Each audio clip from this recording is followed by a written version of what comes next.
Hello दोस्तों, मेरा नाम है जयप्रकाश और आप सुन रहे हैं रीडर सनी। आज हम जिस जातक कथा के बारे में सुनेंगे उसका नाम है अम्बा जातक। बोधिसत्व कभी अछूत थे। वो एक जादू जानता था जिससे उसे बेमौसम मीठे स्वादिष्ट आम मिलते थे और वो उन्हें बेचकर अच्छा जीवन व्यतीत करता था।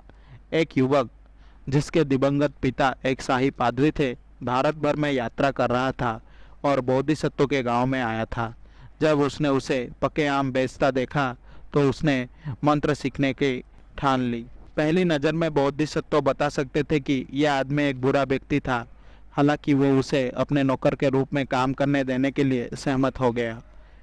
उस आदमी ने लगन से खाना बनाया और साफ सफाई की, लकड़ी इकट्ठा की, चावल कूटा और परिवार के पैर धोए। एक रात बोधिसत्व के पैरों को सहारा देने के लिए कोई स्टूल नहीं मिलने पर वो पूरी रात बैठा रहा ताकि बोधिसत्व उन्हें अपनी जांघों पर रख सके। बाद में जब बोधिसत्व की पत्नी ने एक बेटे को जन्म दिया तो उस व्यक्ति ने प्रसव के दौरान बहुत मदद की। बोधिसत्व की पत्नी उस व्यक्ति को उसके उत्कृष्ट सेवा के लिए पुरस्कृत करना चाहती थी और उसे जादू मंत्र देने का सुझाव दिया। बोधिसत्व सहमत हो गए और उन्हें उसे इस शर्त के साथ सिखाया कि यदि कोई भी कभी पूछे कि उसने ये कहाँ से सीखा तो उसे शर्म के मारे इस बात से इनकार नहीं करना चाहिए कि ये किसी अछूत से आया है। यदि उसने झूठ बोला तो जादू उस पर काम नहीं करेगा। उस व्यक्ति ने कसम खाई कि वो ऐसा कभी नहीं करेगा और बोधिसत्व को धन्यवाद दिया। वो आदमी शहर चला गया और आम बेचकर अच्छी आजीविका कमाने लगा। एक दिन राजा ने एक खाया और उसे ये इतना पसंद आया कि उसने उस आदमी को महल की आपूर्ति के लिए काम पर रख लिया, जिससे वो बहुत अमीर हो गया। आखिरकार राजा ने उस आदमी से पूछा कि उसे बेमौसम आम कैसे मिल गए और उस आदमी ने अपने जादू के बारे में बताया। जब राजा ने इसे कार्य रूप में देखने के लिए कहा तो वो शाही उद्यान में गए और एक आम के पेड़ के पास पहुंचे। वो आदमी 7 फीट पीछे खड़ा हुआ, मंत्र बोला और पेड़ पर मुट्ठी भर पानी फेंक दिया, जिससे पके आम की बौछार होकर जमीन पर गिर गई।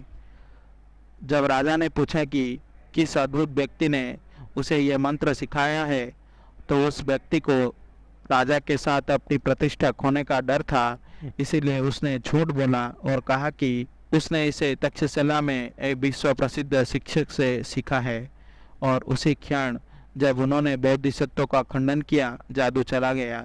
कुछ दिनों बाद जब राजा को और आम चाहिए थे तो वो आदमी जादू करने के लिए उद्यान में गया, लेकिन उसे ये याद नहीं रहा। उसने राजा से कहा कि ग्रह ठीक से संरक्षित नहीं है और वो बाद में कुछ आम लाएगा, लेकिन राजा ने पहले कभी नहीं सुना था कि ग्रह जादू का हिस्सा है, इसीलिए उसने अपना झूठ बोल दिया। शर्मिंदा होकर उस व्यक्ति ने कबूल किया और असली शिक्षक को श्रेय दिया और अस्वीकार किया। उसे इस तरह से धोखे के बारे में चेतावनी दी गई थी। राजा ने अब निराश व्यक्ति को मूर्ख और पापी होने के लिए डांटा और समझाया कि जन्म स्थिति का इतने बड़े खजाने से कोई लेना देना नहीं है। राजा ने उसे बोधिसत्व के पास वापस जाने और उसकी क्षमा मांगने का आदेश दिया और मंत्र का उपयोग किए बिना शहर में वापस नहीं लौटने का आदेश दिया। वह आदमी गांव लौट गया और अपनी गलती कबूल करते हुए बोधिसत्व से उसे फिर से जादू सिखाने की विनती की, लेकिन बोधिसत्व ने ऐसा कृतज्ञ मूर्ख कहा कि वो ये जानने का हकदार नहीं है और उसे दोबारा कभी ना पूछने के लिए कहा। उसका जीवन बर्बाद हो गया। वो आदमी जंगल में चला गया और अकेला मर गया। ये कहानी बुद्ध के जीवन काल में वो युवक बुद्ध के शिष्य देवदत्त का पूर्व जन्म था जो उनका शत्रु बन गया। उसने घोषणा की कि वो स्वयं बुद्ध बनेगा। इसके बाद देवदत्त के बुरे व्यवहार के कारण पृथ्वी खुल गई और उसे नरक की गहराई में निगल लिया गया। जब बुद्ध ने अपने शिष्य को देवदत्त के पतन के बारे में चर्चा करते हुए सुना तो उन्होंने उन्हें ये कहानी सुनाई ताकि वह जान सके कि देवदत्त भी अतीत में अपने शिक्षक को त्यागने के बाद बर्बाद हो गया था। राजा आनंद का पूर्व जन्म था जो बुद्ध के शीर्ष शिष्यों में से एक का था। आशा करता हूँ कि आपको ये जातक कथा अच्छी लगी होगी। अगर आपको मेरी वीडियो पसंद आई तो इसे लाइक करें और शेयर करें और ऐसे वीडियोस देखने के लिए मेरे चैनल को सब्सक्राइब करें।